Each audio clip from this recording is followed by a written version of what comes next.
Salut, voici un nouveau live dans lequel je te montre comment créer ton business et ta vie à partir de ta puissance et de ta singularité pour vivre dans le plaisir. Je suis Flora Douville, businesswoman, coach et formatrice, créatrice de la métamorphose et auteure du livre Révélez-vous, votre garde-robe peut changer votre vie, qui se trouve juste derrière moi. Et aujourd'hui, on va parler d'argent et de ce qui te bloque, ce qui te freine pour avoir l'argent dont tu as envie dans ta vie. J'avais envie d'en parler parce que hier, j'ai publié un article que j'ai donc envoyé également à ma liste. Euh, et puis il y a eu des réactions et j'aime bien continuer la conversation. Et tout à l'heure, en fait, il y a une personne qui m'a envoyé un commentaire et qui disait je comprends pas pourquoi tu parles de vivre petitement. En fait, que si on n'a pas suffisamment d'argent pour pouvoir se faire plaisir, en fait, investir ou dépenser de l'argent pour se faire plaisir, du coup, on va vivre une vie petite. Et je suis pas d'accord avec ça. La plupart des plaisirs sont gratuits. Et du coup, je vois pas pourquoi on devrait vivre une vie petite. Salut Marion. En fait, ce que j'avais bien précisé dans mon article et dans mon message, c'est que c'est pas parce qu'on n'a pas beaucoup d'argent qu'on vit nécessairement une vie petite. C'est simplement si on n'a pas beaucoup d'argent et qu'on est frustré. Si on n'a pas beaucoup d'argent et que ça ne nous satisfait pas. Si on n'a pas beaucoup d'argent et qu'on aimerait bien en avoir plus, mais qu'on fait rien pour. C'est là, en fait, que va venir la frustration. La colère et du coup la lutte qu'il y a à l'intérieur entre le pourquoi est-ce que je ne crée pas d'argent et l'insatisfaction de pas pouvoir satisfaire mes envies, enfin de pas pouvoir répondre à mes envies ou les suivre, ça crée une lutte et la lutte elle va se projeter à l'extérieur et du coup ça va créer de la guerre à l'extérieur, ça va être de la jalousie, ça va être de l'envie pour les autres, ça va être je déteste les gens qui ont de l'argent, les gens qui ont plus de fric sont tous des connards, les gens qui ont beaucoup d'argent font n'importe quoi, sont inhumains et maltraitent les autres, la planète, etc. Et en fait, je vais projeter en gros ma guerre intérieure sur le monde à l'extérieur et du coup, voilà, ça crée encore plus de frustration, d'énervement, de colère, d'envie, de jalousie, de tristesse, etc. Euh, En fait, ce que je voulais dire dans mon message, c'est que, et c'est ce que j'ai constaté en fait, c'est que j'ai rencontré pas mal de femmes dans mon parcours qui disaient ne pas avoir besoin ou envie d'avoir beaucoup d'argent, c'est-à-dire moi j'ai envie de me satisfaire de peu, pour moi les plaisirs de la vie c'est vraiment les plaisirs simples, c'est regarder le coucher du soleil, c'est passer du temps avec mon fils, c'est voilà, donner la main à mon chéri, aller faire une balade au bord de l'eau, tout ça ça ne coûte rien. Euh, d'accord, mais il y a pas que ça. D'une part, pour pouvoir se donner cette possibilité, en fait, il y a ce qu'on fait à côté. Enfin, je veux dire, on a quand même besoin d'un toit et de nourriture. C'est le strict minimum de vêtements pour se protéger. Et après, d'autres choses également. Donc, comment est-ce que j'obtiens ces choses-là et est-ce que je suis suffisamment à l'aise et est-ce que j'ai suffisamment de souplesse financièrement pour pouvoir m'offrir ce dont j'ai envie.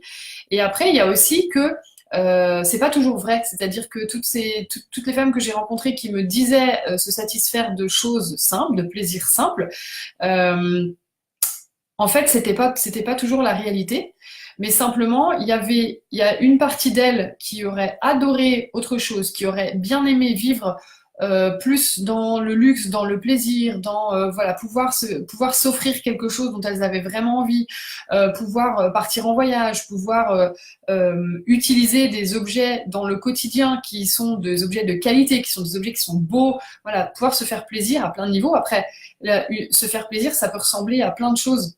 Moi, ce qui va me faire plaisir, ça va être complètement différent de toi, ce qui va te faire plaisir. Mais du coup, voilà, il y a ces envies. Et puis à côté, il y a des valeurs. Alors des valeurs, bah oui, mais si en fait si j'ai de l'argent, je deviens comme les gens qui ont de l'argent que je déteste. Si j'ai de l'argent, du coup, ben je suis plus quelqu'un qui est avec le peuple.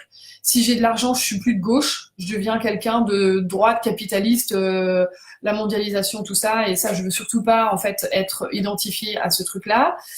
Si j'ai de l'argent, du coup, je suis pas du tout spirituelle, en fait, parce que la spiritualité, c'est la beauté intérieure, c'est pas du tout matérialiste, et l'argent, c'est matérialiste.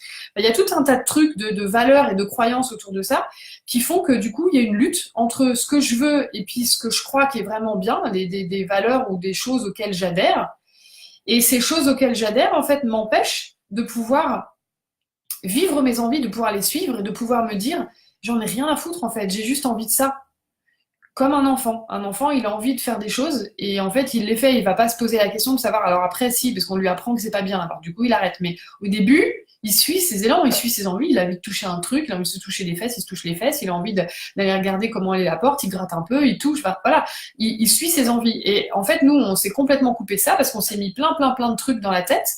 Et du coup, on n'est plus capable de suivre nos envies, voire même d'être consciente de nos envies. C'est-à-dire que nos envies, en fait, on les a tellement foutues sous le tapis parce que c'était pas en phase avec nos croyances que du coup, on n'est même plus au courant. On est persuadé qu'on n'a pas d'envie de luxe, qu'on n'a pas d'envie d'opulence, qu'on n'a pas envie d'abondance, qu'on a... Non, on est très bien dans la simplicité, dans tout ça. Mais alors, c'est peut-être vrai, mais ça mérite quand même de jeter un coup d'œil d'un peu plus près à ce truc-là et d'explorer pour vérifier si c'est vrai, si c'est juste. Et ça l'est peut-être. Il y a des personnes qui n'en ont rien à foutre et très bien. Mais pour moi, c'est important d'être au clair là-dessus et de vérifier si c'est vrai pour toi, de quoi tu as vraiment envie. Et quand tu seras au clair sur ce dont tu as vraiment envie, ben là, tu pourras te mettre en mouvement et regarder comment tu fonctionnes avec l'argent. Si tu as envie d'en gagner plus, qu'est-ce que tu peux mettre en place pour gagner plus? Comment tu as envie d'en gagner plus? À quoi ça ressemble le fait de gagner plus d'argent dans le plaisir? Tu vas pouvoir te poser toutes ces questions et moi, je te recommande fortement de te faire accompagner pour regarder ces questions parce que les questions d'argent, c'est toujours un truc c'est très touchy, c'est délicat. Il y a toute notre histoire avec l'argent qui est là-dedans, il y a des histoires de croyances, de valeurs, etc. Si t'as pas quelqu'un en fait pour te montrer ce qui se passe derrière, ce que tu as en semi-conscient, voire en inconscient par rapport à l'argent, ça va être très compliqué en fait de débloquer des choses et de pouvoir avancer dans ta relation avec l'argent. Voilà, donc ça c'est un truc qui est important, c'est vraiment de regarder ce dont tu as vraiment envie et d'ouvrir les yeux sur tes envies. Et tu as le droit d'avoir de l'argent et tu as le droit d'en vouloir plus que ce que tu as actuellement. Et ça n'est pas malsain, dégueulasse, non spirituel, vénal, bassement matérialiste ou je ne sais quoi, de vouloir de l'argent ou de vouloir plus d'argent. Voilà, tu as le droit d'avoir les envies que tu veux. Tu n'as pas à justifier tes envies. Tes envies ont le droit d'exister. Et plus tu vas accepter tes envies, plus tu vas les reconnaître et les honorer, plus tu vas vivre dans le plaisir, plus tu vas en fait arrêter les luttes à l'intérieur et plus tu vas vivre dans une sensation d'apaisement, de sérénité, de simplicité, parce qu'il n'y aura plus de lutte à l'intérieur, parce que tu es au clair avec ce que tu veux et tu y vas. Et c'est tout. Voilà ce que j'avais envie de dire pour aujourd'hui. Si tu as des questions, tu les poses dans les commentaires. Si cette vidéo t'a plu, ben, tu peux la liker. Si tu regardes depuis YouTube, abonne-toi pour recevoir toutes les vidéos suivantes et ben, rejoins-nous dans le groupe Meta Wonderland où la conversation continue. Le lien est sous la vidéo. Et une dernière chose, souviens-toi que les défauts n'existent pas. Tu n'as que des qualités que tu n'as pas encore trouvé comment utiliser. À bientôt!